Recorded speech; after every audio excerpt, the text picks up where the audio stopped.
Welcome back to Split Decision. This week on episode 23, we're going to recap UFC Vegas 82, Brendan Allen versus Paul Craig from this past weekend. From there, we'll draft our top 5 Thanksgiving foods. Then we'll huddle up for Rivalry Week with some college football and Week 12 of the NFL. And finally, we'll jump back into Stakes and Takes, our betting segment where we give you our best advice for this week's games. But first, don't forget to like and subscribe and then head to splitdecisionpod.com where you'll find all of our recent podcasts, videos, top 5s, and more. Again, that's splitdecisionpod.com. All right, let's go.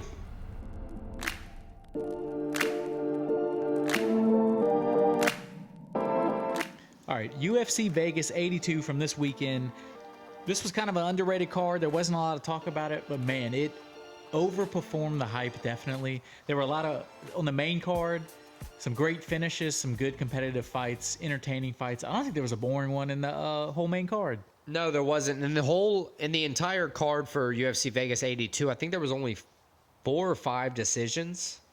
And even some of the decision ones, like Morales Matthews, like it was an entertaining striking fight. It was a great fight. A lot of grappling fights, which some casual fans may not like as much, but even the grappling fights in this fight were entertaining grappling. Highly contested, at least submission visually. Attempts and ground and pound. Rolling, kind of, it looked, some looked like a spar, not in the sense where they weren't trying, but in the sense where they were like kind of rolling together. They were testing stuff, yeah. Yeah, it was very interesting for the whole card. And then the main event kind of lived up to the hype too. It was Brendan Allen taking on Paul Craig, the Louisiana man. Brendan Allen taking on the Scotsman. The Bear Jew. The Bear Jew. Paul Craig. Scottish Paul Craig. This came in, both guys. I think Scottman is right. Huh? I think Scottman is right. I think it might be. We'll live on it. Both I'll guys, die on that hill. sick ground games. You would think it would come, when two guys with crazy ground games like this, it would come down to the hands. But no, it doesn't. Brendan Allen kind of just dominated Paul Craig on the ground. But in that, though, at least in, we didn't get too far into the third round, but in round 1, he did dominate in striking, when they were standing. But then also in the ground and pound, while Paul Craig let him have the back, those were some vicious elbows. After the first round in the corner, the look on Paul Craig's face and like coming in the second round, it looked like he did not want to. I don't want to say he didn't want to be there because I'm a big Paul Craig fan, but Brendan Allen kind of beat him up in that first round, and it was like, oh shit. And then it was more of that in the second round. Ended up getting the choke. It's impressive when you can choke out Paul Craig, a guy like that. Man, watching that choke too, you could tell Paul Craig was doing everything in his power. And then you kind of see it in his face where he's like, oh, fuck. Yeah. And then he taps. Tap, tap, tap. And he's like, all right, yeah, you got it. And Paul Craig, he's a stand-up guy, number one, but then Brendan Allen got up and like kind of bent down and talked shit in his face, which Paul Craig, he didn't like touch gloves or anything. So it was like, I like Paul Craig again, but like if you're going to do that, you got to take that. And Paul Craig kind of just had to sat there. You can't get offended by that. He does a respectful thing at the end of the day. He takes his losses on the chin. He knows. I mean, that's kind of his whole mantra. It's not about how you hit. It's about how you get knocked down and can get back up 1,000 times. So I'm still going to be a Paul Craig fan. I'm always going to root for the guy. I like him a lot. But man, Brendan Allen, he's moving up the rankings. He looks like he could be a legit contender in this division. A sick ground game. He has the hands. He kind of is a well-rounded guy. He's been in the UFC a while, so he has a lot of experience. So I'm excited to see where he goes from here. Right. He's definitely already a top 10 middleweight. He called... I think he has 6 wins in a row, which is like the second or third most in the division. 8 wins in a row. It's like second, or I think it's second in the division. It's crazy. It's a lot of wins.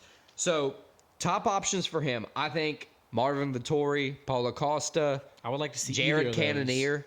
Any of those 3 for me would be top 5 options. Any of those, and that's like a little step up for him, where it'd be like, all right, how legit are you? Right. It's a good shot where somebody like Vettori, who's a grappling connoisseur, before we saw him striking, with Adesanya or Whitaker or anybody, we saw Vettori as a submission artist. That would give Brendan Allen a good striking, but also maybe Robert Whitaker. Even Robert Whitaker off the loss to Duplessis. Coming back, he hasn't fought in a while.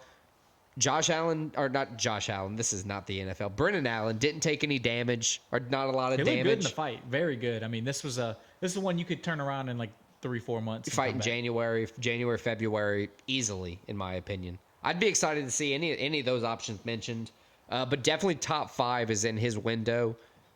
He was 10 I saw Hermanson called him out, and he's like, dude, I called you out and you didn't want to fight me because you were too good for me then. and he's like, now you've lost 2 out of 3, and now you want to fight me after I'm winning. So he's like, nah, I'll pass on that. I think Hermanson's 1 ahead of him, like at 9. Right, it's not worth it. I looked that up, and it just isn't worth it. He called him out on Twitter. I don't see Brendan Allen taking that fight. No, I think like you said, I think it's like a guy top 5, maybe like 6, maybe 6, 7. But like somewhere in that Whitaker, Cannonier, he's range.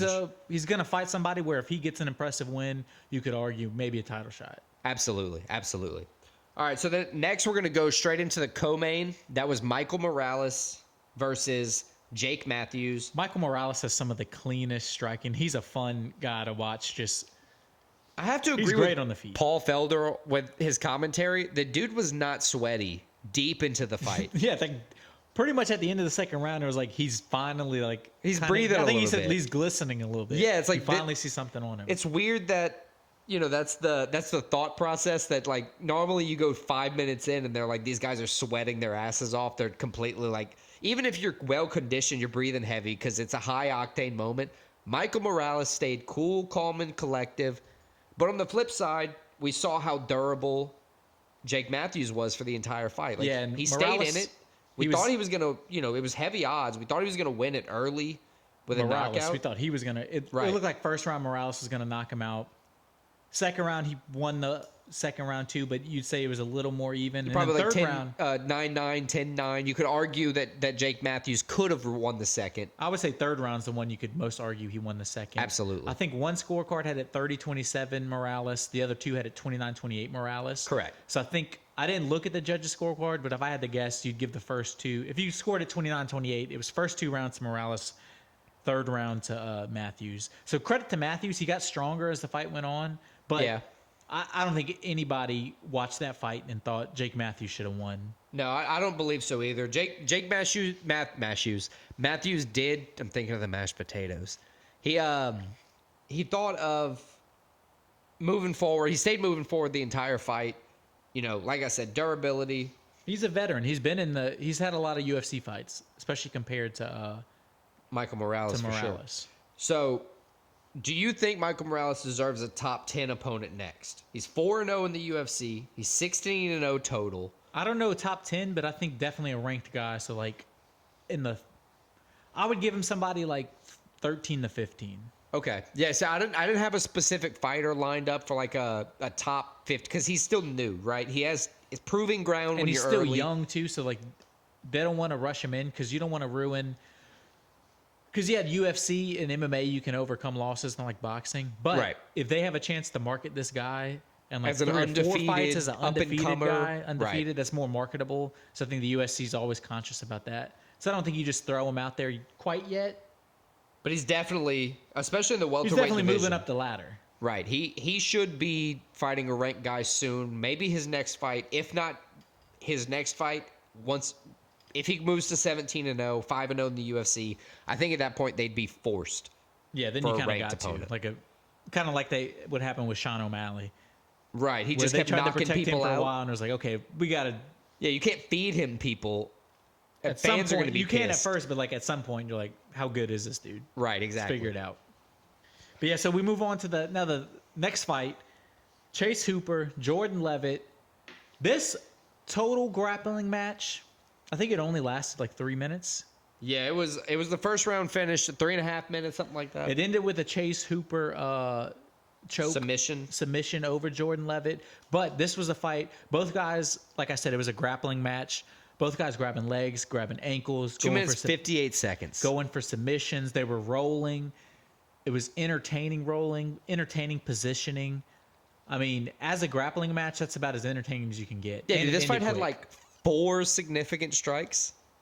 And it wasn't boring at all. No. Which is a crazy thing, which usually don't equate those two things together. I would say they had dynamic transitions on the ground that left me excited, and I would say it left the fans, whoever was in the Apex, excited, because when you kind of know you're getting a grappling match, a lot of times as a fan, and casual fans aren't the only ones. I do this the same. I think a fight might be boring. I don't want to see an all ground game fight. But tonight's card proved that, they can still be electric. They can be, high octane ground thrillers. And Chase Hooper finally ended his alternating win-loss thing. Since he's been in UFC coming into this, he had alternated win-loss to a 4-3 record. So and that's why I 5-3. picked. That's why I picked Jordan Levitt, was because he had done that. So for the first time in his UFC career, he gets 2 straight wins, which is a huge deal for him. Moves 13-3 overall. That's his 4th UFC finish. Only his 2nd sub, which I found surprising. But a great win for him. This was 2 guys that I think whoever won kind of elevated themselves a little bit. Whoever loses, they're not in danger of getting cut by the UFC, but they're kind of in that gray area. Right. My only issue, well, I guess I have 2 issues. One, Chase Hooper, after his win, he didn't really call anybody out, which I respect. But then he took to Instagram. What was his fight at, 155? 155. That's my second issue. Hold on. The first issue is the call out to Francis Ngannou. Not really an issue. It's just like, you're kind of surmounted the win-loss thing. Call somebody out, man. At the next guy up, at least. Just take a shot. But at the same time, they're not on good terms with the UFC. It's like I was gonna say, I like Chase Hooper. I don't want to see him get. We talked about how deadly this 155 division is. That's a problem. That's the biggest problem of it all. I don't see any of these ring guys where I go into that matchup excited to watch Chase Hooper get beat up. Can you imagine that Benoit Saint Denis and Chase Hooper are in the same division, near the same rank? Michael Chandler in. No, but I'm saying Benoit Saint Denis is near the same, it's an unranked professional. They're close in the rankings. Saint Denis ranked now. Yeah, he's like 12 or something 11. like that. 11. And I think. But think of that. There's a huge difference between those guys, though. Jordan Levitt is in the same division, and that is just it's wild. Dustin Poirier, Justin Gaethje, Charles Oliveira, Michael Chandler, Islam Makhachev, Michael Conor Chandler. McGregor. Right. I'm sorry. Dan Hooker. I'm sorry, but Chase Hooper, I'm going to need you to move to bantamweight, please. Yeah, I don't want you to die. I like Chase Hooper, like I said. I'm glad he got the win. I don't just think know. it's going to be hard for him to compete at the top of this division. And he's young, so maybe he can just outlast them all. Fill up. I don't know. Wait until you retire. Or he might wait until they all retire. He is young, like you said, so he might just, as he gets older, move up and compete better. But that's this the 155 division is one crazy. Big concern with the lightweight division. We talk about it always. It's filled with monster strikers, where somebody with a strong grappling game, who's kind of small, not small, but lanky frame. All you need is a crazy Islam. Look at him. He's killing these dudes. Right, but he's built the right way. Chase Hooper's too small, it seems. Yeah. He doesn't have the striking power where Islam could stand if he needs to get you on the ground. True. That's the big issue there. Maybe move down. Well, he just needs to beef up. I don't think it's that he's not big enough. He just needs to get his striking better. Yeah, well then there you go. Because Islam wasn't that good at striking, and then now he's knocking out Volkanovski. That's true. You're right. Yeah, work on your striking. Become a killer in your own right. Do the Sean O'Malley thing. And Chase Hooper, you can make it in the 155 He doesn't have division. to become a killer striker. He just needs to be adequate where he can stand on the feet, compete with people, and then be like, and I have this killer ground game. Speaking of killer strikers, Peyton Talbot, who apparently have developed the killer ground game. I don't know. I wouldn't say killer, but good enough. Good enough, because in the first round, Nick Aguirre really kind of had him. I think Nick Aguirre really won the first round. I think so too. After the takedown, kind of forcing him onto the ground. But what I liked was Talbot after that. They even breaking talked about the stick in the third round. Well, they even talked about it in the or metaphorically, the commentary, where they were like, in that second round, he was like, you know what? I got to be the aggressor. I can't let him just pick and choose when to take me down. So he was the aggressor, and once he started piecing up Aguirre, that dude showed that he wanted no business. Aguirre didn't know what to do. He kept trying to pull guard. Talbot looked like an angry man out there, and he looked frustrated. You're right.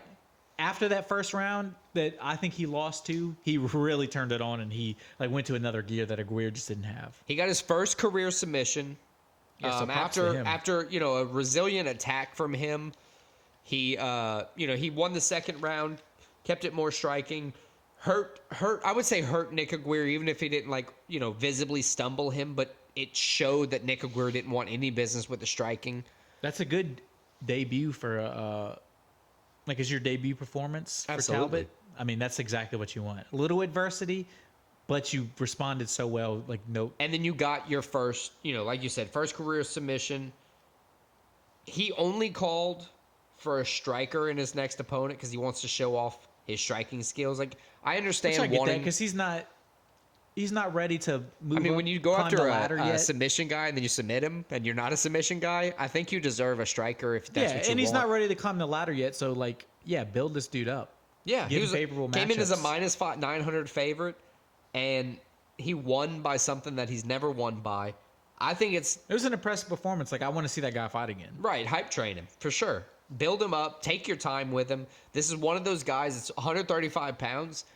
Bantamweight is not like for the pickings per se, but it's got some interesting things going on. You got Peyton Talbot, showing up, showing that he can do things. High level striker already. It's crazy that since he's been in, because he won his first 5 fights KO. Right. UFC Contender Series, a unanimous decision, his first decision, and then his first UFC fight, a sub. So he came in as a KO guy, and his first 2 wins, non-KOs. I know. My whole thing was that before the fight, I was sitting there that, Peyton Talbot just strikes so often. I was saying, he strikes, 9.73 strikes per minute is what the note said, which I believe I said that it was very high. It was up there with, some of the highest strikers I've seen since we've been covering it. And then he goes and submits a guy. It's the first time Aguirre's been finished, too. It's interesting that maybe Peyton Talbot's just been hiding a whole part of his game, like he said in his interview. I think he's only 25 years old. He's just improving. He's fighting more, getting more experience. Like we said, hype train the guy. And then maybe, so when we're going to move on to the next fight, this was maybe the most entertaining fight of the card, which was surprising coming in. Amanda Ribas, Luana Pinheiro. Apparently, these 2 girls used to live together. Yeah, they were roommates training in Brazil, partners. And it said, all the memes online were it looked like Pinheiro left the dishes out, didn't put her dishes up, and Amanda Ribas was angry. Dude, so we picked different on this. When you picked Ribas, I picked Pinheiro. And at the end of the first round, I was like, bruh. You were looking good. Pinheiro was looking good. It. Especially after, our first Medique losing. But I was like, all right, we got this. Pinheiro, like I said. First round win for Pinheiro, for sure. 10-9. Ribas found something in her mind. I was like, this bitch left the dishes. She didn't vacuum on Wednesday like she was supposed to. Or let's talk about the cardinal sin. What if they stole a boyfriend? Let's say Luana stole Ribas's date. Or didn't pay rent or didn't pay rent, left it up to the other. Boop. And it's like, boop. That's what it looked like because Ribas turned on another gear. She was... Second and third round she electric. She was piecing Pinheiro up. I mean, I don't think a lot of people thought Ribas was going to come in and knock Pinheiro out and get the TKO finish. No, definitely. That was probably I think decision was probably the method of victory. They probably expected an over. But Pinheiro was getting pieced up, and then was it a head kick that kind of... It was a head kick that stumbled her, and then... Once the head kick landed, though, she was out on her feet. Time, you could see it. Hit her a few times, got her on the ground. A very impressive performance from Amanda Ribas. Stunning wheel kick, I think is what we could call it. This forced a stoppage. Good way for Ribas to rebound after a loss. 7-3 now in the UFC. I mean, she also got a $50K performance bonus. I mean, a few other people got performance bonuses. They didn't do a fight of the night. They just did a bunch of performance bonuses. Like I said, that was one of the best. It was entertaining fights. I mean, it was a great striking match, and props to Amanda Ribas. Absolutely.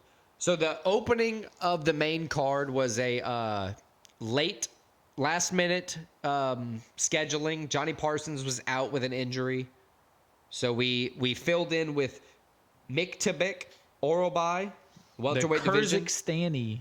He was in his UFC debut. It looked like he was on his Earth debut. It did, but I didn't realize, as crazy as he looks, as prehistoric as this guy looks, he is in First Uriah Cousins Faber's, with Attila the Hun? Uriah Faber's gym. That's where he fights at. Right. So it's like, okay. They found him underneath it when they built it? Apparently, because this dude came in, Medic It looked like Medic did not prepare at all for any kind of grappling exchange. I think him and Johnny Parsons were planning to just duke it out on the feet. Yeah, he was just trying to knock somebody out real quick and Because go home. Orobai, he came in with 4 career subs. He identified the weakness right away in the first round, took him down. In that first round, it was one of those where he beat Medic so bad on the ground. Every time Medic tried to get up, he was just slamming him back. Yeah. It was like, dude, this is kind of helpless. He can't do anything on the ground. Orobai looks like the guy where if like you let somebody act like they were a UFC fighter for Halloween, that would be the picture that the UFC actually used for this dude's profile picture. Like, this dude came in, this guy seemed like he came in unprepared, but he opened as a favorite on the cards. Yeah, 10-day notice, and I mean, Vegas knew something. He said, was the sorry, better I could fighter." only cut to 170. I'll come back at lightweight post-fight. Yeah, I mean, Vegas knew something, like I just said, because he was from the get-go. Once he got hit a couple times on the feet, but once he got a hold of Medic, it was over. And then he ended up getting the sub in the second round. Right, I would say complete domination through both rounds. An And he impressive won performance. it was no typical submission. It was neck crank. Neck crank, which yeah. That's kinda But dude, hurt. if you go watch that, he was like twisting that dude's Right, head. he was yanking him and contouring him like 2 different directions. It was brutal. He's from the same area as like not Khabib and them are from Dagestan, but like that Central Asian area. Right. He's from Kyrgyzstan, so he also has a cool cultural hat that he wears. Yeah, after. it was wild. Sick. I've never seen a hat like that, but it's pretty cool. I've seen some, just not that color. It was sick, and I think that's a dude nobody's going to be calling out. Nobody wants to fight that dude. Wait a minute. 'cause Can he's you imagine scary. this? This dude debuted in 170, but he said he plans on fighting at 155. I mean, he would fit right in, I think. Can you imagine him fighting Chase Hooper? Yeah, Like that's what I'm talking about here. It's like, I don't know. that dude It's is different like people. hardly a man. He's a like Mongol. a Neanderthal. Like, that dude's scary. Nobody's calling that dude. Yeah, Nobody wants to fight that dude. I don't want to interview him. I don't. I only want to see him fight from afar. I don't ever want to be in his radar at all. I don't want him to know my name.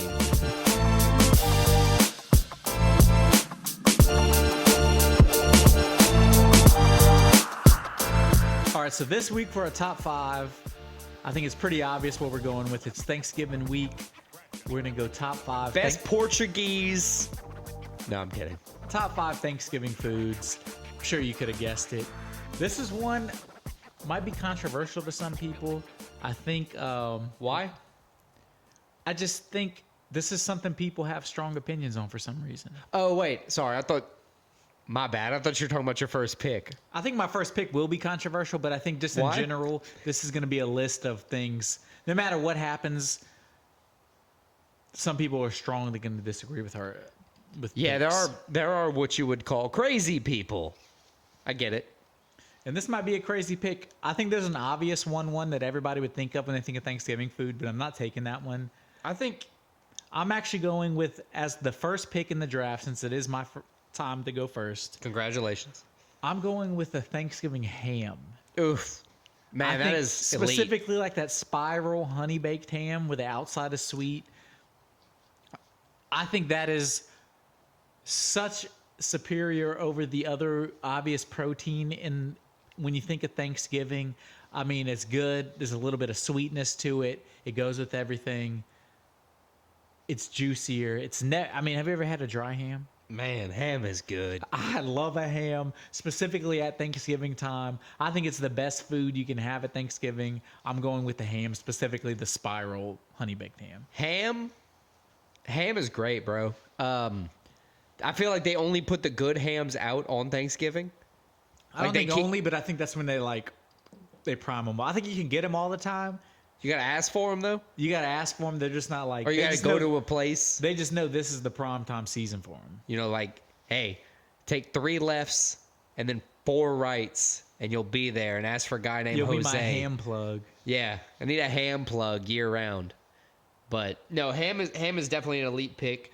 It is one of the top meats of the Thanksgiving department. I mean, there's not many meats of Thanksgiving. Oh, Sir, you live in Louisiana. There's many a meat for Thanksgiving. For the crazy people we have around here. So your number one's ham. I think I'm going to... man, I have to go with mashed potatoes and gravy for my number one. I mean, that's a solid pick, too. Solid pick. It's a catch-all. You know, it's probably the perfect side, in my opinion. And, I mean, it's making me salivate right here just talking about it. I don't even know. Mashed potatoes and gravy. Brown gravy, right? That's what I'm thinking. I like brown gravy. I'm not opposed to white gravy, though. I am heavily opposed to white gravy. Like a chicken fried steak gravy? That's so Yeah, good. no, disgusting. I'm out. Mashed potatoes and brown gravy. I'll dictate that. Okay. Not a bad pick. Not a bad pick. Second pick is going to be the homemade bread that people make on Thanksgiving. You know what I'm talking about? Like rolls? Dinner rolls. Okay, roll. I had that on my list. Like dinner rolls. Yeah, Okay. I'm going to go with dinner rolls That's a good pick. as my number two. It's a good pick. Dinner rolls. Because like I like the dinner rolls, and you just dip them in all the different kind of casseroles. right, like the dinner roll is the chip to the salsa. Yeah, it's in like that scenario, in it's the like Thanksgiving scenario. Superman chip, because it's way better than a chip. It's way better. So like, and realistically, like if you go to a family dinner, how often are you getting rolls? Like a lot of times it's going to be Thanksgiving or Texas Roadhouse or like a place that serves A bread. good roll slaps, especially if it has some kind of like butter or some kind of moisture. I don't know. Right. You know what I mean? Yeah, some sort of flavor. Not Or it's even like flavor, super but like flaky. makes it better. It's Yeah. perfect. Get a good crust on that roll. No, rolls is a great pick. I had that on my list. That was going to be a very high pick on my list. Yeah, absolutely. I gotta take the good things as I can. So I'm gonna go with dinner rolls. What do you have for your second pick? Because So I mean, with a ham to start, my number two is I'm not building a meal. I'm just picking the best. yeah, we're not going eat this now. So my number two is going to be the obvious pick. I'm going turkey. Right. I knowingly left that on the board, trying to pick actual better foods than that. I just think, yeah, I mean, Thanksgiving is turkey. Do you think It's that? what you think of, they pardon turkeys. I mean, that is what the traditional. So do you actually Thanksgiving meal- like turkey? I do. A turkey leg is great. How often do people poorly cook turkey that changes your Well, perception? I mean, yeah. I mean, any of these things can be poorly made. A turkey. Are you not saying Prime time- truths because somebody in your family doesn't cook a good turkey? My family cooks a great turkey. Oh. My dad does a airless fryer turkey. Oh, is that cool? It's very good. I'd guess be it's cool. interested to try that. Very good. All right. I like turkey, especially a good turkey leg. Getting a turkey leg. I think turkey. Thanksgiving and carnivals. That's all. There's only two places you can get Yeah, that. I would pick ham over turkey, but I think turkey is like, it's the centerpiece of Thanksgiving. Yeah. I mean, yeah, it definitely is. It's a top Thanksgiving thought. Like, it's the low hanging fruit of Thanksgiving. If you're thinking of, I wouldn't call it. I would call it like the biggest, freshest fruit that everybody wants. That's the one it is. no, that would be ham, sir. No, that's like the niche fruit that they're like, oh yeah, that's very good. You gotta be a hipster to kind of like it more, but Thanks. turkey's the one why are you, everybody likes. man, you're just denying your whole list. What's your third pick? No, I'm giving support to my whole list. Okay, sure, yeah. My third pick, this was a tough one. This is when it starts getting into really kind of like what you prefer. I don't know if it does. My third pick is gonna be rice dressing. Okay, that's solid. I think That's a good solid. rice dressing, if you have turkey or you have ham, a good rice dressing or you have a roll. Or mashed potatoes. Or mashed potatoes. You dip it. You just kinda mix 'em. Thanksgiving food. You just mix it all together. I It's love it. It's a plate amazing. just mixed of everything. And rice dressing is like, rice dressing is, I would say the mashed potatoes is the paste, but the rice dressing is like the glue. the concrete. I don't know.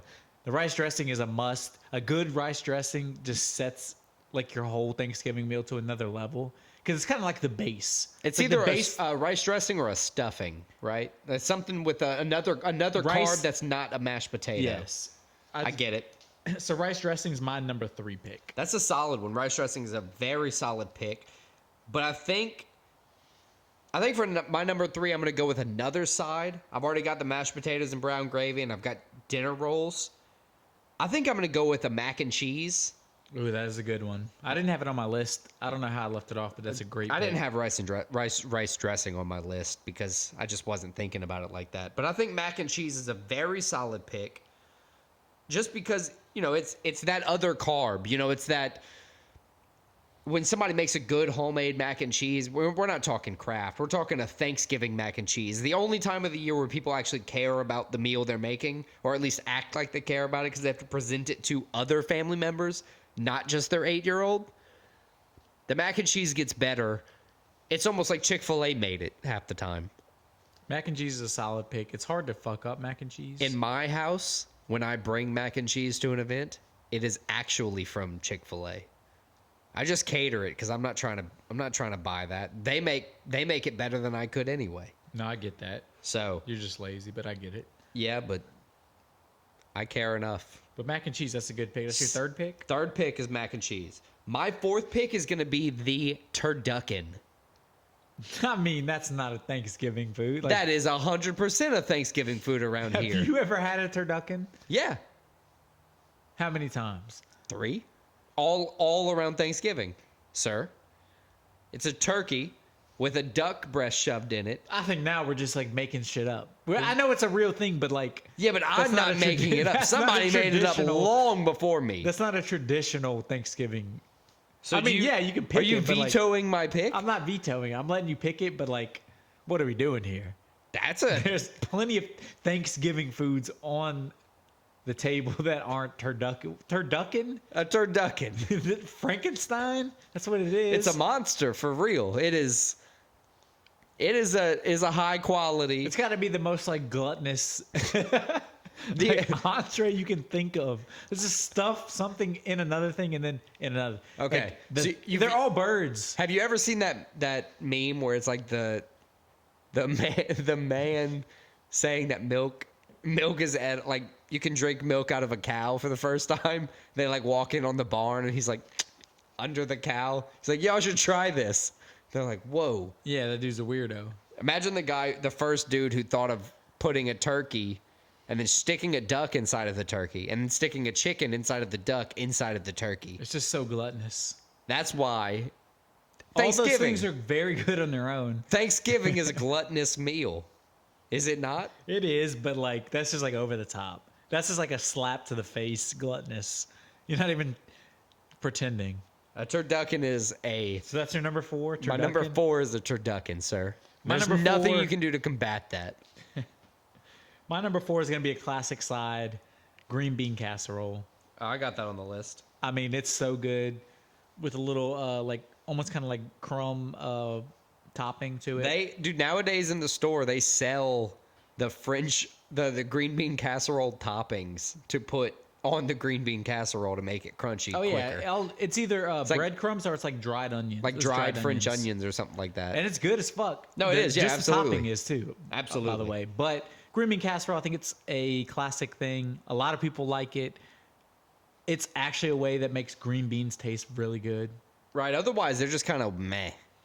In my There are some opinion. restaurants that have them, but I found the only restaurants I like that have just plain green beans that I end up liking as a side are when they're cooked in like bacon fat and bacon grease. Right, and then at that point it's Like doing Piccadilly. more harm than it's good. But a green bean casserole hits. As you said earlier, you mentioned how your Thanksgiving plate kind of just becomes a mix of everything. This is a solid thing to throw into the mix, the green bean casserole. Yeah, that's a if the mashed potatoes and gravy are the paste, the green bean casserole is certainly the mop. It's like the first green thing. Like you get a little bit of vegetable. Yeah, it's the only thing that's keeping your heart pumping at the end of Thanksgiving is that 1 ounce of green beans you had. That's what's keeping you going. That's a solid 4th pick. What is your 5th pick, sir? So my 5th one, this is where I'm going real personal. I don't. It's still a traditional thing, but it's just something I really like. It's the cranberry sauce. I have that on my list. I love the cranberry sauce. That's what makes a turkey over the top with a little bit of cranberry sauce. And as we've mentioned, like on 4 other picks, I just mentioned in my last pick, the cranberry sauce in the mix of the Thanksgiving plate is elite. You know how they have those people that don't like want their food to touch. Yeah, that's nuts. What do they do on Thanksgiving? Yeah, They just like Thanksgiving is made for sit that. at home and like cry. You don't make 8 sides where they don't touch. Like, who Like, has that I kind want of my room on a plate? gravy mixing into the other things that I normally don't want them to mix into. I have dessert on that same plate sometimes. Yeah, there's just something about all those tastes together. Something And I about think- that Thanksgiving I nap that's think following. cranberry sauce is like, it's one of the few sweet things in here where it's going to be like, whoa. It's No, great to that absolutely. mix. I love it on the turkey. I love a cranberry sauce. That's a solid pick. So my fifth and final pick, I think I'm going to go, man, I've got to go with cornbread dressing. I had that on my list. I was debating on that for my number 5. I was thinking, when you took rice dressing, they kind of left it up there for me. Cornbread dressing's it's really the only second to rice dressing. You know, if you don't have rice It's so dressing, good too, though. you can substitute in a cornbread dressing. It's two great things, dressing and cornbread mixed together. It's amazing. Cornbread dressing, you can use it as stuffing. A lot of people do that. So then, like, you know, kind of got a dual pick there. Put it in the turkey.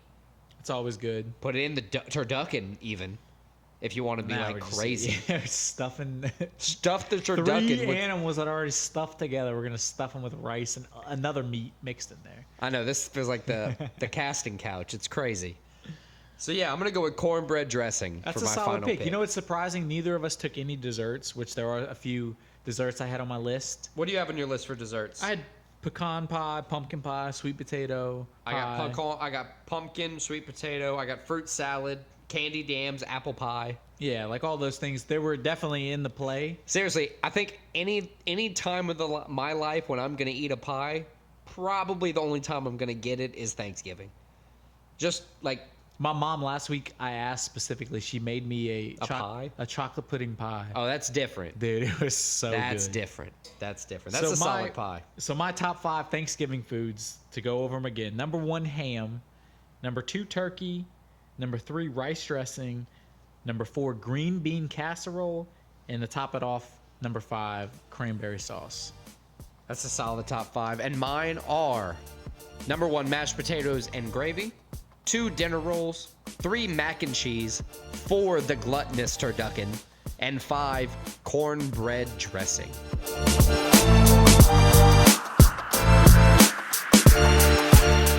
Down, sit, hut. All right, let's jump into football for this week. Maybe the biggest week in college football for the year. It's the last week of the regular season, rivalry week. Rivalry week. This is when you can almost throw out records. You can almost throw out rankings. These teams always play each other. Not always, but usually it's close games. And I'm Tough excited for games. this. Tough games. In-state games. Just pure hate games. Games that make the coaches say, guys, y'all got to chill a little bit. Games that make the fans like, there's a chance like giant fights in these games. Kind of like Brazil, Argentina. We just watched. Man, that Big guy got rivalry like beat. that. But the Jeez. first game we're going to take Longest a look at. nightstick I've ever seen. So right? So I think Thing is, dude swinging a sword made out of just metal. there's no UFC this coming That week. was wild. So we're Sorry. No UFC this coming week. So we're going to do a couple more, 3 more football games each in college and pro. So a total of 8 each. 16 games, 1 week, winner take all. So the first game we're going to look at, we're going to start with college. It's going to be Thursday night, Thanksgiving night, the Egg Bowl. The Ole Miss Rebels coming in ranked 12, taking on the 5 and 6 arch rival Mississippi State Bulldogs. This is definitely one of those games where you can throw out the records. These teams play each other close pretty much every year, and they really do not like each other. Yeah, look, Mississippi State won the last time out, 24-22. Both teams are off victories. I think the motivations are very, very high for both teams right now. Like you said, it's a Egg Bowl, high-level rivalry. This is a chance for Ole Miss to get 10 regular season wins for the first time in a long time. Is that Lane Kiffin, the head coach? Lane Kiffin, the head coach, I'm learning. he's always looking to jump. That's one thing about him. What do you mean?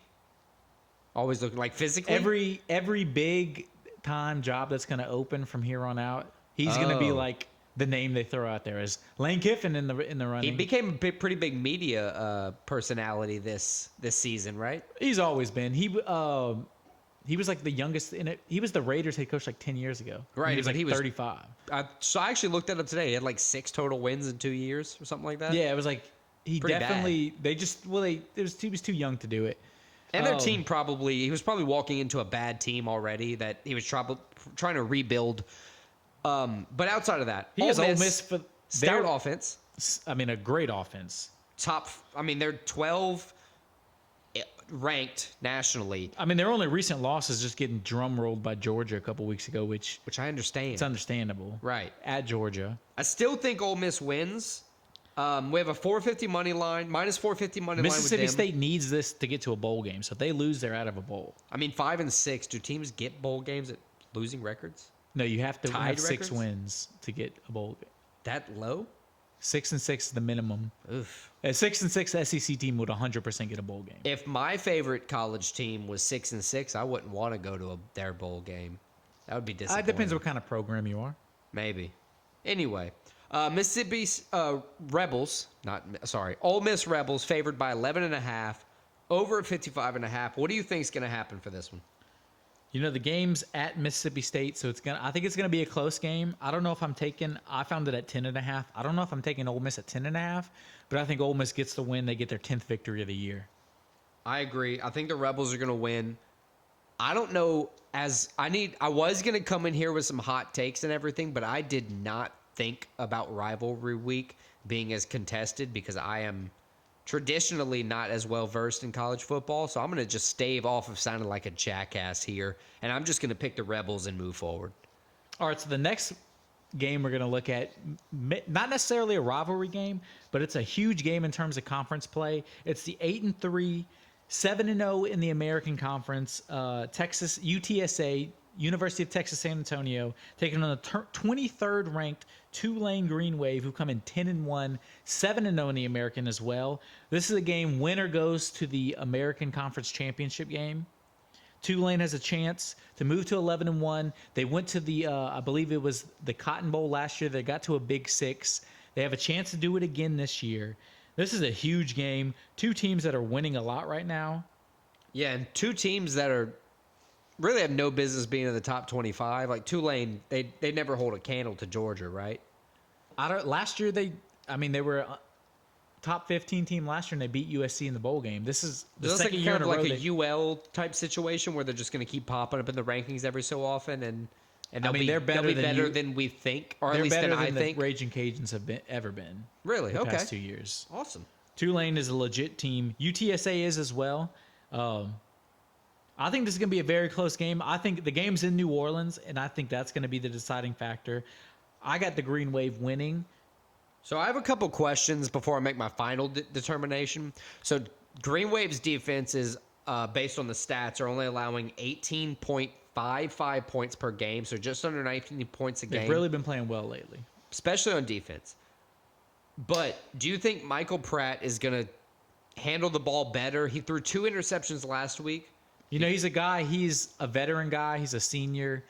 I think he hasn't been playing his best, but I think he's a guy that's with the experience is going to live up to the moment and step his game up, being that this is and that would be a home game for Tulane. It is in New Orleans, yes. Okay, so with all of that information, I'm also going to pick Tulane. I'm going to double down. I know I told you before I was going with Tulane, but I wanted to confirm that, and yes, I definitely am going with Tulane now. So we both got Tulane. Now let's move on to the next game that's also on Friday. Is that Oregon? This is the Civil War. This is Oregon, Yeah. Oregon State. The last time they're scheduled to meet each other because Oregon is leaving the Pac-12 to join the Big Ten. Do you think they're going to schedule that again in the future? These 2 teams have had like 50 or something. Over 50, but they would try. You would think yes, but because of the school politics and the way the conference scheduling works, not necessarily. Texas A&M haven't played since 2012 because of that. Oh, damn. That's crazy.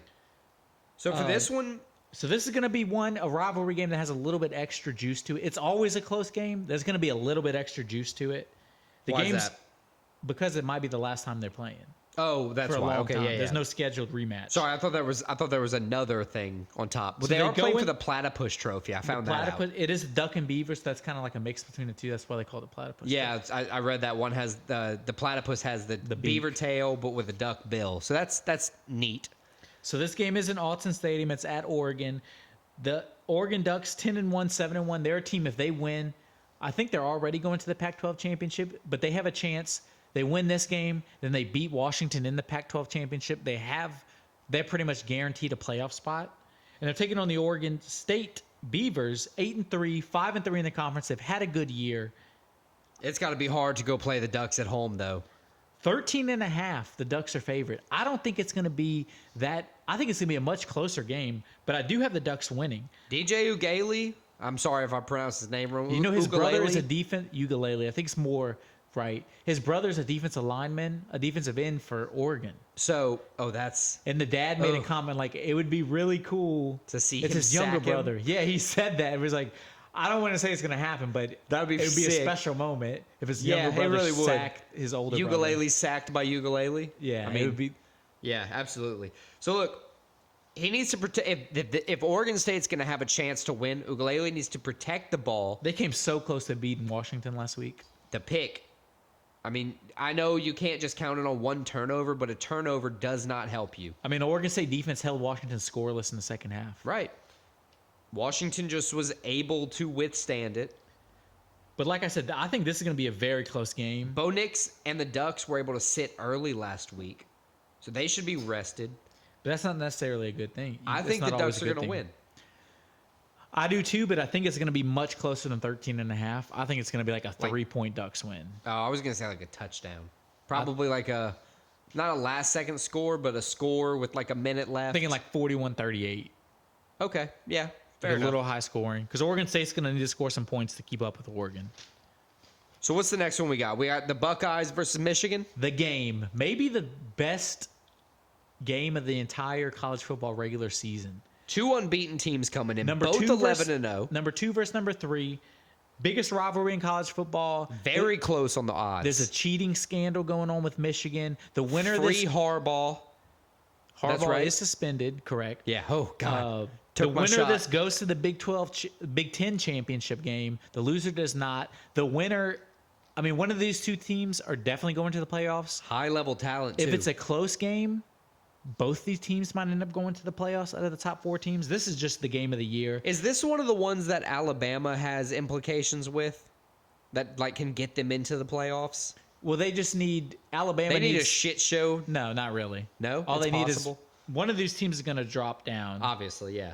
Because They they have need to lose. Oregon probably to beat Washington, and if Alabama goes in, wins against Auburn, and then wins against Georgia, the SEC title game, they're going to be in the playoff.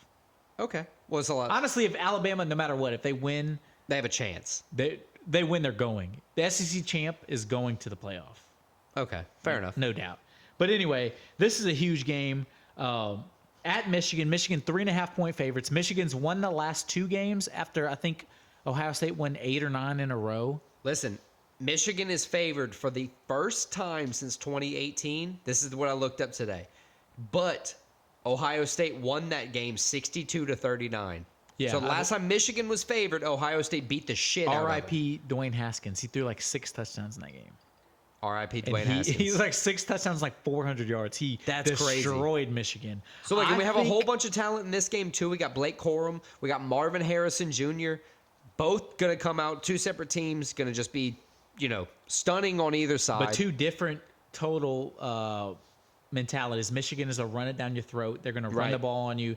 Ohio State's they electric offense. got electric offense. They got 3 great receivers. Both led top by- 10 defenses. Both top 10 defenses. I think Ohio State, Michigan they've won their 2 games without Harbaugh, but they haven't looked as good as they had been. And I think that's gonna in a game like this. I think sobbing, saying this is for you, coach, is a bad look. I think in a game like this is when we're gonna see why they need Harbaugh on the sideline. It's gonna hurt them. I got Ohio State going into Michigan, going into the big house, And I got winning I the got- game. I got the Buckeyes getting the win. I agree. I think the Ohio, did you say that? The Ohio State? They trademarked the Ohio State. is going to win the game on Friday. So there you have it. Let's move on to the Iron Bowl now. A game that's usually closer than people expect to. This is the number 8 Alabama Crimson Tide, 7-1. I wouldn't have expected 10-1, that. 7-0 in SEC play, taking on the Auburn Tigers, 6-5, 3-4. Auburn coming off maybe the most embarrassing loss I've ever seen an SEC team have since I've been watching football for the past 30 years. They lost to Jordan Hare last week. Jordan 25.5. Jordan Hare's a stadium. Oh, I'm sorry. Lost at Jordan Hare last week. 25.5 point underdog or favorites. New Mexico State. Supposed to be pretty much a gimme win that you probably paid this team a couple million to come play you. As you said, 25.5 point favorites. They lost 31-10. After winning 3 straight SEC games, they had turned their season around. Yeah, they were, 6-5 So I think it's after obvious, starting off bad. It's obvious to say they were looking forward to this week, and they kind of just blew their game off. Absolutely. That's why I think Auburn's a very dangerous team coming into this game. Look, I didn't think they were going to win. I didn't think this game was going to be nearly as close. I think Alabama wins, but here's the thing. I guess to your point, I think with the spread being as high as it is and how dominant. I saw it at 14.5. Yeah, that's what I have it as. 14.5, over under 49. So I think it's 14.5. I got Alabama winning by 14, so I don't think they cover. That's fair.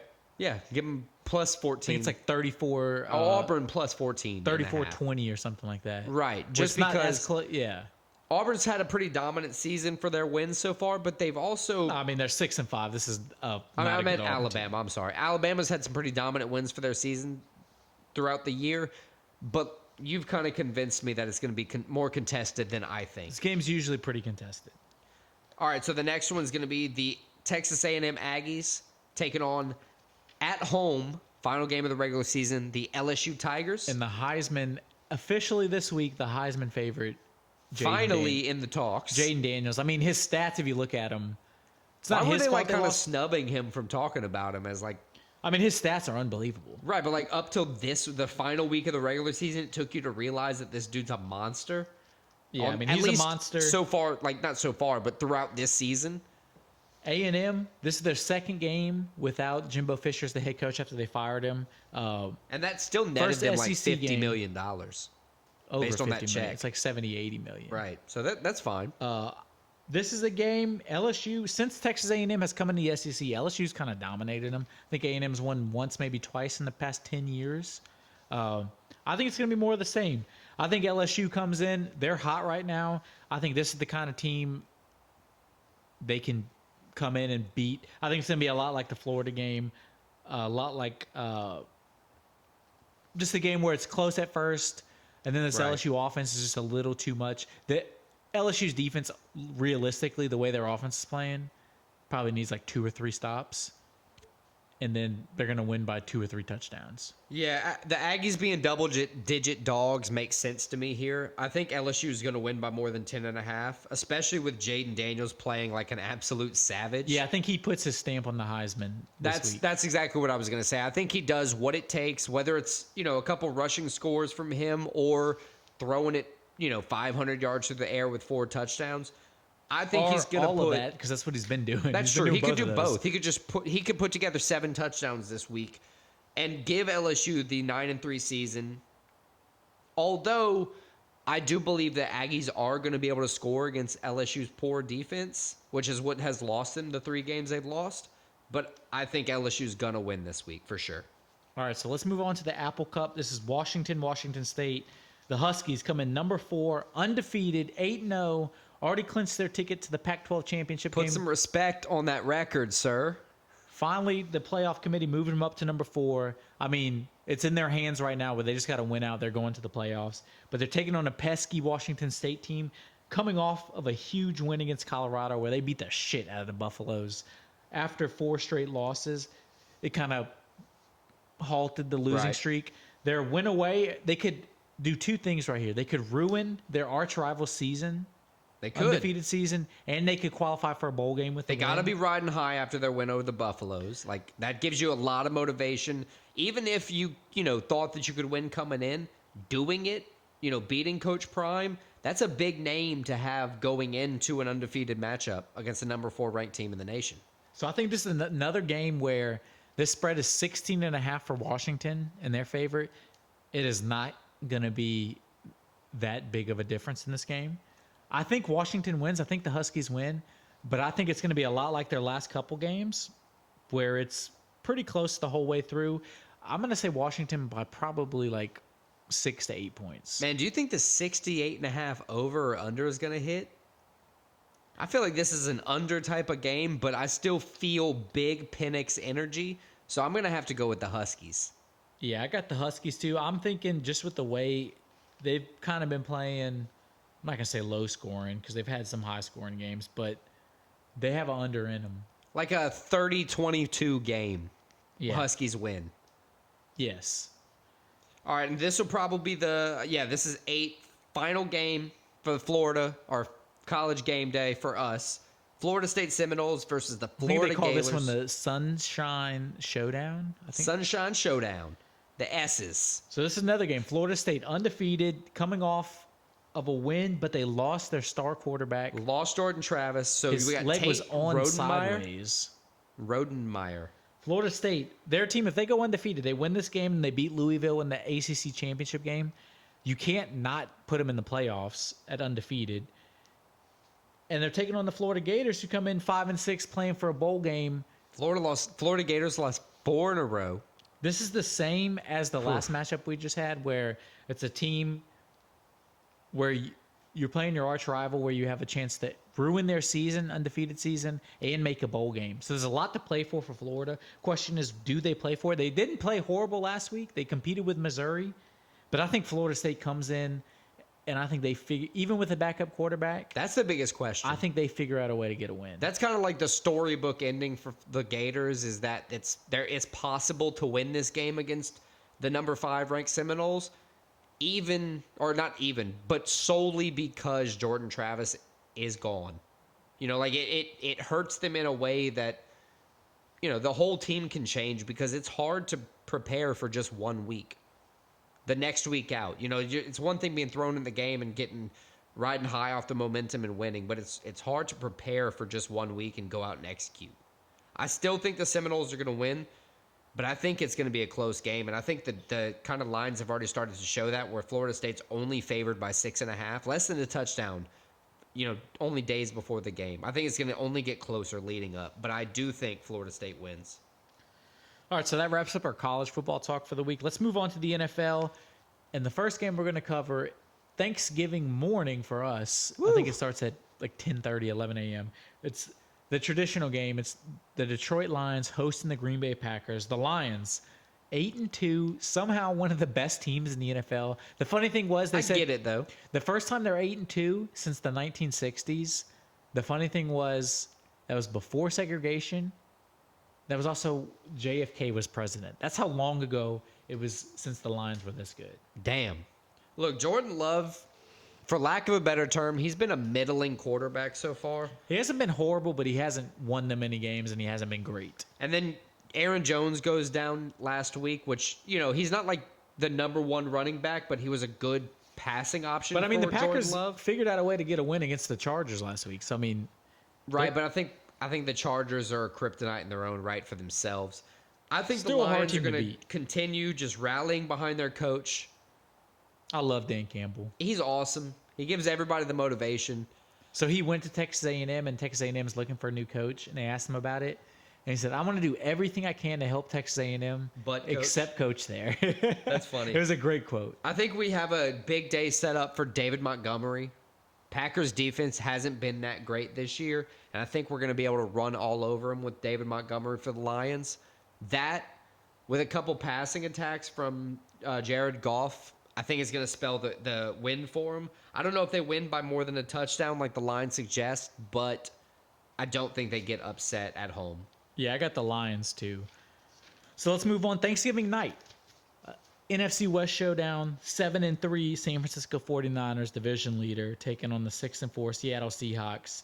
San Francisco coming off of an impressive performance, especially Brock Purdy against the Buccaneers. I think Seahawks coming off of a tough loss where they drove down the field, had a chance to win, and just missed a field goal, like a 50-yard field goal. Jason Myers, I mean, look, Against you're an the Rams.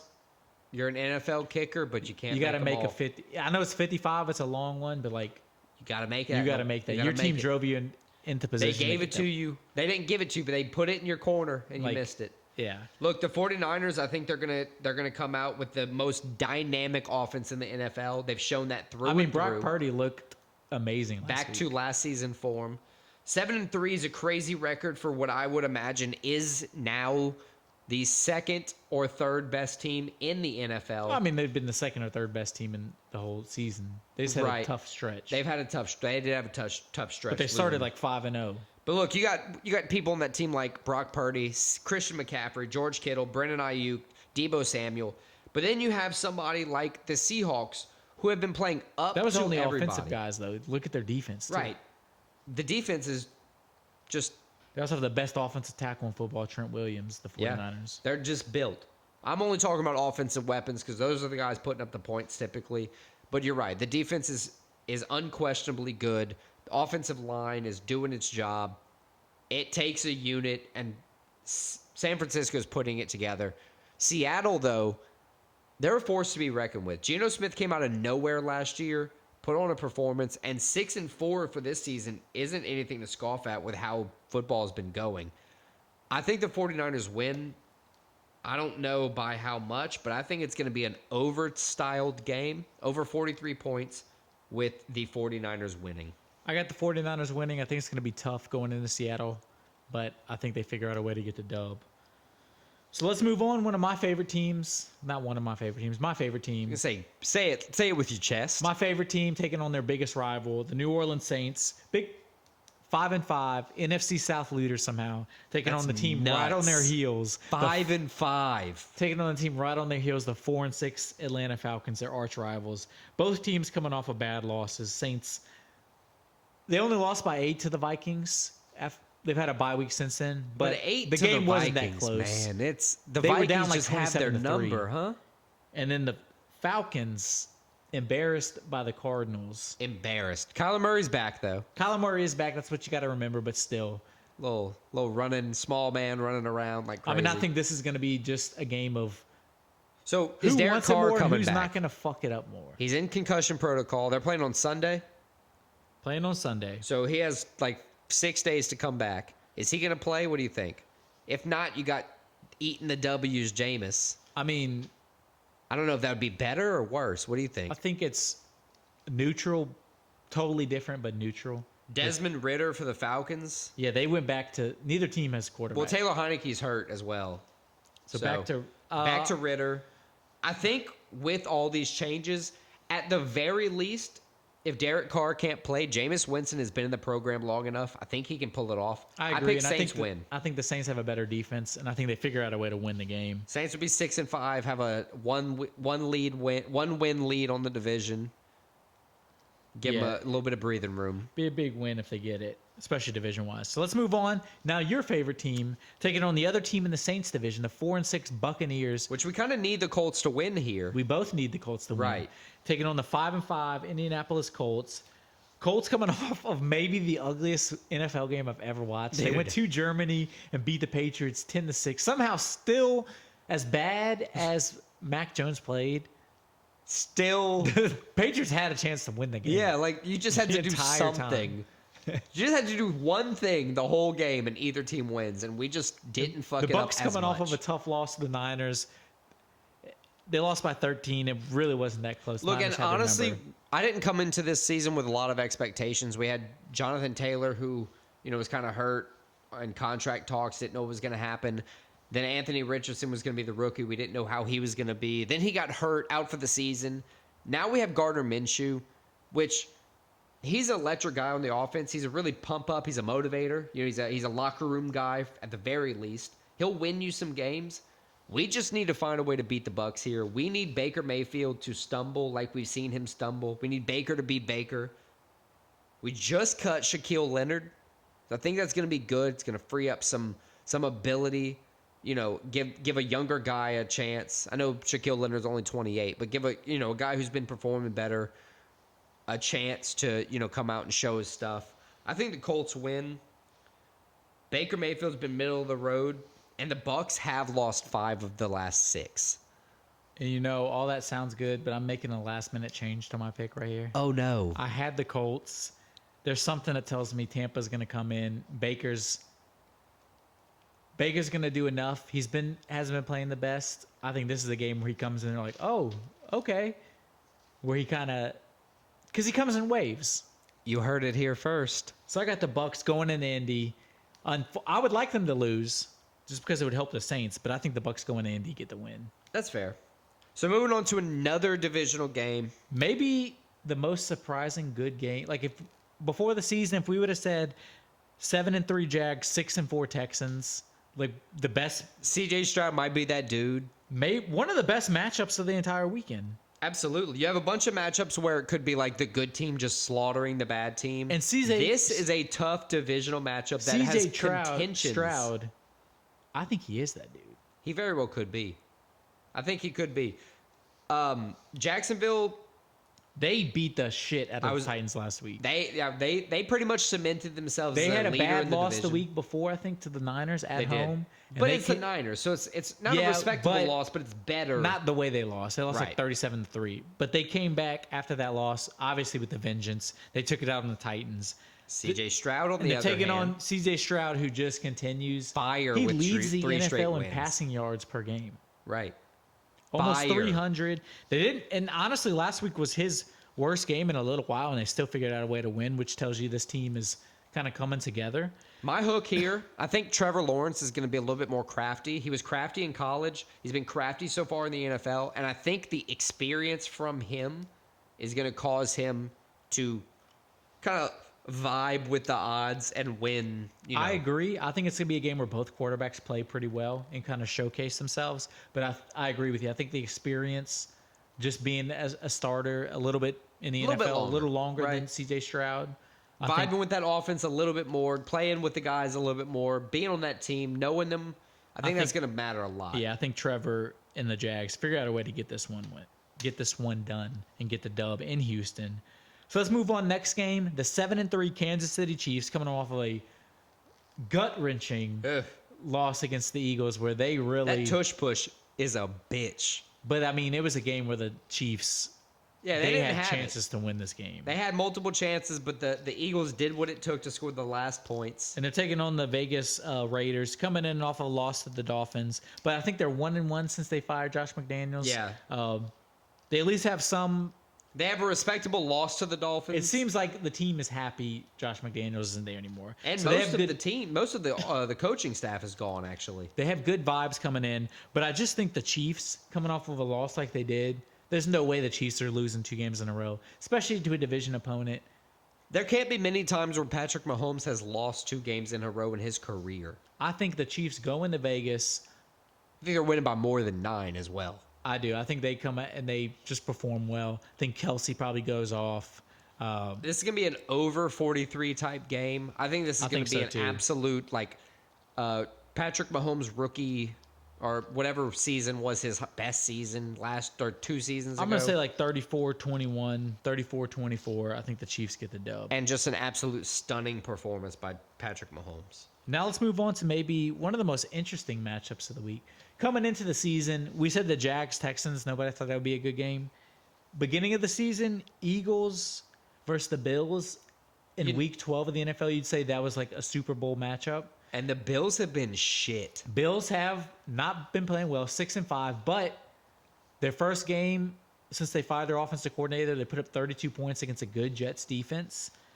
So maybe they've kind of turned things around. They definitely have the talent. They're taking on the Eagles team coming off a huge win. Huge win over the Chiefs. In Kansas City. Eagles hosting the Bills. I think Buffalo has shown a lot of weakness in situations where the Eagles have shown the poise to win games. I agree with you, but I think the Bills, this is a game 6-5. They know they have to have. I think Josh Allen steps up. I think he has a monster game. And I think the Bills somehow, some way, get a win that they have to have in Philadelphia. Eagles riding high off of a huge win, maybe a little letdown. I think the Bills go and get the dub. In order for that to happen, Stephon Diggs needs to be involved heavily in the offense. But you also cannot not target Gabe Davis. You have to at least attempt to spread the ball around. I understand the game plan gets away from you, but you can't not target some of your best receivers. I mean, they looked good last week. Bottom line, I think the Eagles are going to win. All that's true what you said. Josh Allen has to protect the ball, though. He absolutely does. You cannot. That's the key to them. You winning. cannot throw 11 picks in the NFL and expect to win more than 6 games.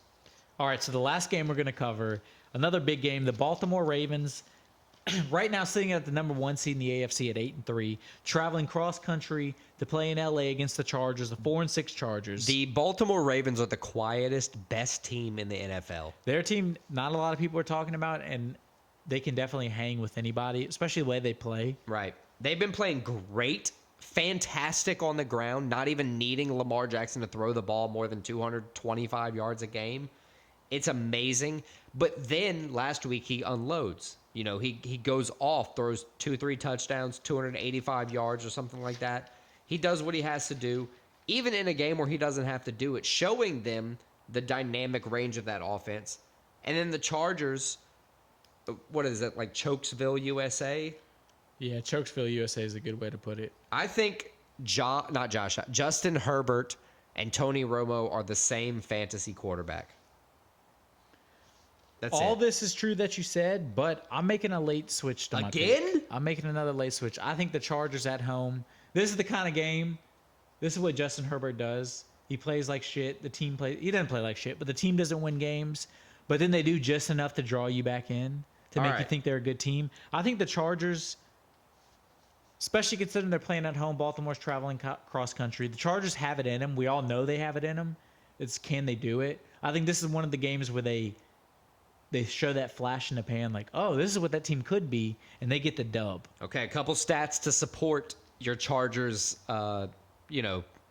mantra or whatever you want to call it right now. The Chargers are top 10 in the following categories: points per game, yards per game, passing yards per game, third down efficiency, and sacks. But they have the clutch level of, like, what? Desmond Ridder? I mean, that's unfair to Desmond Ridder. Why are you just throwing that dude under the bus? I don't know. Who do you want to say? Johnny Manziel? You said Tony Romo. Tony Romo? Can You're we just double naming down? guys that aren't good. That's not clutch. Okay, clutch level of Tony Romo. Then. Yeah. There we go. Yeah, I picked the Ravens for sure.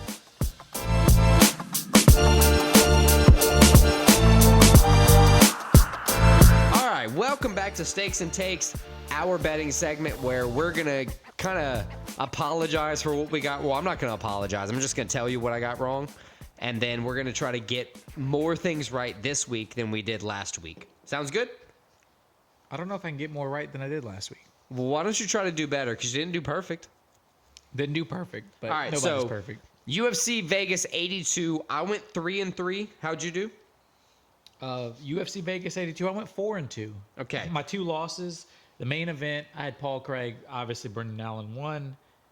And then the opening fight. Jesus Christ, I that had one. The Dr. Medic taking on Oral by? the Neanderthal. Yeah. Short notice, and he came in oral by and Dominant dominated. fashion. Yeah, I got that one wrong too. I also got Luana Pinheiro and Jordan Levitt wrong, but I did get, as well as you, Peyton Talbot, Michael Morales, but then I picked the main event right. Brendan Allen, Louisiana boy. College football, we both went 5-0, so congratulations to us there. You're welcome. Picked the same 5 fights. Georgia, Arizona. Football games. That too. Washington, Clemson, Kansas State. Clemson, Kansas State were pretty close games. Kind of got Washington. scary, got sweaty. Washington was 22-20. That's true. A few of the games got scary, but we held out, went 5-0, so I'm happy with all that. And then the NFL, I went 3-2. I got the Bills right, the 49ers right, and the Browns right. But both of my bets were wrong, Bengals and Chiefs. It was kind of disgruntled. Yeah, I went there. 4-1. I picked the Eagles. That was our only difference in the NFL. I got that right. Kind of gave you the edge on the whole week, huh? So it kind of gave me the edge on the whole week. I went 11-5 on my takes. I went 13-3, so I had another great week. Fuck, that's tough. How'd you do in 13-3. betting? My stakes, I went 3-2, dude. I also went 3-2. I got Michael Morales money line right. I got Kansas State money line right, and I got Washington money line right. I lost on the Bengals money line and the Chiefs money line. 2 bad beats that I think betting them this coming week will prove, positive in your future. Yeah, so I went 3-2 as well. My 2 losses, both my UFC bets. I had Paul Craig money line, obviously a loss. That was a big plus though. That was like a plus 310 underdog. Yeah, I thought the line was a little out of whack, but apparently it wasn't. It was right in line. Then I had Medic, the doctor, money line. He lost to Oral on short notice. Yeah, but I guess you kind of thought he was going to be fighting Parsons. I did, but I still would have done the same thing probably. Yeah, I would have thought it even been heavier odds, but I did get my 3 football bets right. 2 of them college. That was Washington money line and UGA, the Georgia Bulldogs money line. And then my NFL bet, Cleveland Browns money line. I made the bet with Deshaun Watson as a starter. Between the time I made the bet and the game started, he's out for the season. Yeah, DJP started. DTR. Who's DJP? I don't know who DJP is. DTR started. Dorian Johns Peoples? That's nobody. No, you just mix 2 people together. Who am I thinking of? There's Darius? No. Yeah, there's a Peoples Jefferson or something. That's who I'm thinking of, yeah. But yeah, DTR. Dorian is his first name. There you go. Thomas Robinson, I believe. There you go. He started for the Browns. The Browns defense is It's pretty good. Scary good. They got them to win. DTR did just enough. So thank God for him. Thank God for the Browns. We don't have any fights this week. We got to wait till next week for UFC Austin. So leaning into the stakes for this week, I got 5 football bets. I got 3 college, 2 NFL. What you got? I did 2 college, 3 NFL. So all right, let's go college first. I went Tulane money line, minus 155. I went LSU over 66.5 points with the Aggies. And then I think this one we have the same. I have Ohio State money line as my top tier pick or stake. Yeah, I also had Ohio State money line plus 142. My other college bet was the Ole Miss Rebels money line. Took a little bit of a favorite here, minus 425. That's fine. NFL, I have the Eagles money line. I have the Bills money line at plus 154, so we're different on that. Battling there. I got the Ravens money line as my 5th bet. Okay, my other 2 bets, 49ers money line, minus 290, and then the Chiefs versus the Raiders, the Chiefs money line, minus 395. Yeah, I can't see them losing 2 in a row. Especially to the Raiders. Yeah. So last week we started one thing new. We're going to just do it every week, kind of pick one, not really keep track of it too much. Maybe just say like, I got it right or I got it wrong from last week. Who was your upset pick last week? So I thought the Vikings were going to beat the Broncos, and they came just short. They did. I got mine right. Yeah, you did. The Washington Huskies, Washington... we thought that line was a little funky, and it was. We both picked Washington to win the game, and it was a close game, 22-20, I believe. They won 22-20. They're undefeated, and they were plus odds. It was like plus 110, but still. Yeah, I mean, plus is plus. That's what I call an upset of the week. So this week, I'm kind of following the same line. I took one of the best teams in the country with plus odds. They are taking on another one of the best teams in the country for college football.